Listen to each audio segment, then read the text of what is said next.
saya melakukan penipuan sama sama kepala sekolahnya di. Assalamualaikum warahmatullahi wabarakatuh. Selamat malam. Jumpa lagi di FFI Channel. Malam ini saya mendatangkan seorang tamu, seorang difabel tunanetra yang berprofesi sebagai pijat refleksi. Namanya Pak Rifai. Dan sebelum kita lanjut percakapan dengan Pak Rifai, perlu saya sampaikan kepada sahabat-sahabat FFI Channel bahwa Pak Rifai telah setuju dan tidak keberatan wawancara ini akan ditayangkan di channel FFA. Begitu Pak Rifai ya? Ya. Assalamualaikum Pak Rifai. Waalaikumsalam warahmatullahi wabarakatuh. Apa kabar Pak Rifai? Bagaimana kabar Pak? Alhamdulillah sehat walafiat. Alhamdulillah. Seperti yang saya bilang tadi Pak Rifai tidak keberatan dan setuju wawancara ini tayang di FFA. Siapa Pak? Pak Rifai, banyak peristiwa yang terjadi di dalam hidup kita ini, khususnya terkait difabel kita selaku penyandang tunanetra, yang dimana tentu banyak tantangan yang kita hadapi, dan semua sahabat FFA Channel ingin mengetahui bagaimana sih kehidupan Pak Rifai mulai sejak remaja hingga sampai saat ini. Bisa diceritakan Pak Rifai? Oke. Assalamualaikum warahmatullahi wabarakatuh. Waalaikumsalam warahmatullahi wabarakatuh. Saya berangkat dari kehidupan saya pada waktu remaja. Ya. Ya, pada waktu itu masih SMP. Waktu masih SMP, saya disekolahkan di Sanawiyah Bukti Biang Roy. Terus pada waktu itu saya belum sempat tamat, kemudian saya dipindahkan ke pesantren Al-Furqan Ereng-Ereng. Pas mau naik kelas 2, saya pindah ke di pesantren Asadi Ereng-Ereng. Saya pindah ke situ karena pengaruh lingkungan dari teman-teman. Ini ada kenakalan remaja begitu. Sehingga dipindahkan. Ya, saya sendiri yang pindah Pak. Saya sendiri meminta. Sengaja menghindari lingkungan, ya. kemudian pindah dari sekolah itu. Ya. Setelah itu baru 1 bulan di pesantren Asadiyah, saya sekolah situ. Kemudian saya pindah ini Sanawiyah Muhammadiyah itu di sini di Jalan Raya Lontok. Oh iya, di Masjid Raya. Masjid Raya. Iya. Saya sekolah situ. Terus Ini tahun berapa itu Pak? Ya? Tahun berapa tahun? Tahun 2000. Tahun 98. Tahun 98.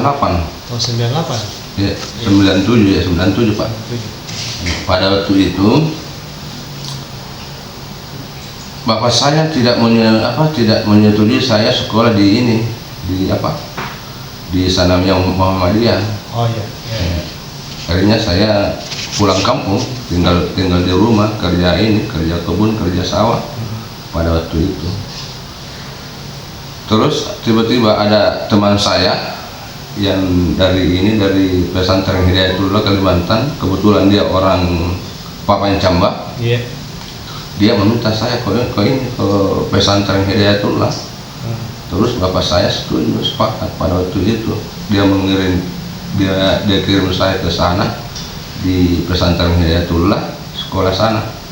Tapi sampai di sana karena Jadi sebentar dulu. Ya. Jadi dari 3 sekolah Sanawiyah ini Pak Rifai tidak tamat. Tidak tamat. Sehingga kemudian kembali ke kampung dan atas dasar sarannya teman kita Iya. masuk di pesantren. pesantren. Di situ selesai. Terus saya ke Hidayatullah, ndak sampai 1 bulan di sana, saya lari kembali ke Mamuju di cabang Hidayatullah. Saya masuk di situ, ndak sampai, belum itu di Hidayatullah Balikpapan sana, saya tidak sempat sekolah karena tidak ada surat pindah. Iya. Kepala sekolah di sana menolak karena ini tidak ada perlengkapan berkas Ya, administrasinya tidak lengkap. administrasinya. Iya.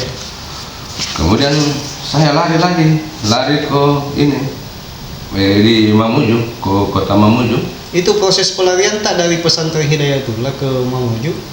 Itu diketahui jadi Bapak tak? Ketahui. Tidak ketahui, Pak. Berarti inisiatif tak? Iya, ini sendiri, Pak. Iya. Oke. Kemudian ya kebetulan pada waktu itu ya maklum kalau kiriman tidak ada, uang juga habis. Kebetulan 3 orang lari dari pesantren Hidayatullah. Tapi ini teman saya punya uang sebanyak berapa, 50.000 lebih, 55 pada waktu itu. Ya, masih besar nilainya. Ya, masih besar nilainya. Dari naik feri dari Balikpapan ke Mamuju masih 30-an, 30.000. Ya, sewa feri dari Balikpapan ke Mamuju. Pada waktu itu saya masuk di pesantren Hidayatullah cabang Mamuju. Terus saya sempat sekolah di sana sekitar 1 bulan. Di Mamuju. Iya, di Mamuju.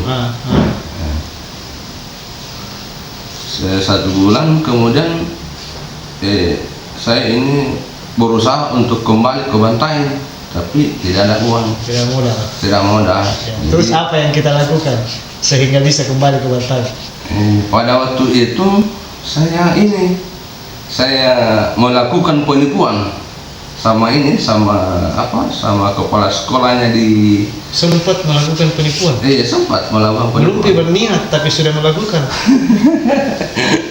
Penipuan seperti apa itu Pak Rifai? Kita lakukan.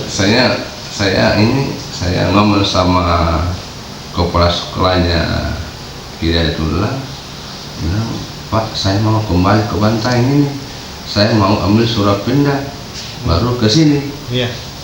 Alhamdulillah pada waktu itu saya punya permintaan dipenuhi. Iya. Kemudian silakan, tapi saya ini Pak tidak ada sewa mobil untuk pulang ke Bantaeng. Iya. Nanti saya kasih. Alhamdulillah saya dikasih pada waktu itu 30.000. Ya, 30.000 dari kota Mamuju ke Makassar, Terminal Dayak, kemudian Terminal Dayak ke Malengkeri. Iya. Ya. Jadi singkat cerita, tiba kita di Bantaeng. Di Bantaeng. Terus alasan tak di pimpinan pondok Mamuju kita lakukan jadi Bantaeng bahwa mau melengkapi berkas. Tidak, sampai di Bantaeng, tinggal di Bantaeng. Saya sekolah, saya masuk lagi di sekolah di apa itu? Oh, itu yang kita katakan penipuan. Kembali lagi ke Sanawia Gupi. Bukan jadi penipuan itu. Iya, Bukan. penipuan ya. Iya, bodoh ini. Terus pada waktu itu saya kembali lagi ke kampung, masuk ke Sanawia Gupi Bengloe. Dan di situ saya lulus. Oh, jadi 5 kali berpindah-pindah. Iya, 5 kali berpindah-pindah baru lulus. Iya, baru lulus SMP Sanawia. Kemudian pada waktu itu setelah lulus dari Sanawia saya mendaftar untuk lanjut aliyahnya ke Aliyah Muhammadiyah Bantaeng. Yang di Tompong? Bukan, di Masjid Raya. Oh iya. Saya sekolah 1 tahun di situ sekolah. Kemudian pada waktu itu kena musibah. Dari kalau kebetulan saya punya bapak agak keras pendidikannya kan. Agak keras pendidikannya. Akhirnya pada waktu itu saya sempat dilempar pakai cangkir yang sudah pecah itu. Ya. Ya, pakai cangkir yang sudah pecah, pas kena di atas kepala saya di sini. Ya. Ada bekasnya. Itu di sini. kelas 1 Alia. Di kelas 1 aja, Pak. Apa kesalahan yang kita lakukan? Kesalahan saya pada waktu itu kebetulan di kolong rumah saya itu saya lagi kerja bersama bapak dan adik-adik saya, kerja bikin kandang kuda. Iya. Tapi pada waktu itu saya mau ulangan untuk naik kelas 2 alia. Saya selesaikan saya punya pekerjaan, kemudian saya tinggalkan, naik di rumah belajar. Terus baru saya di atas rumah itu cangkir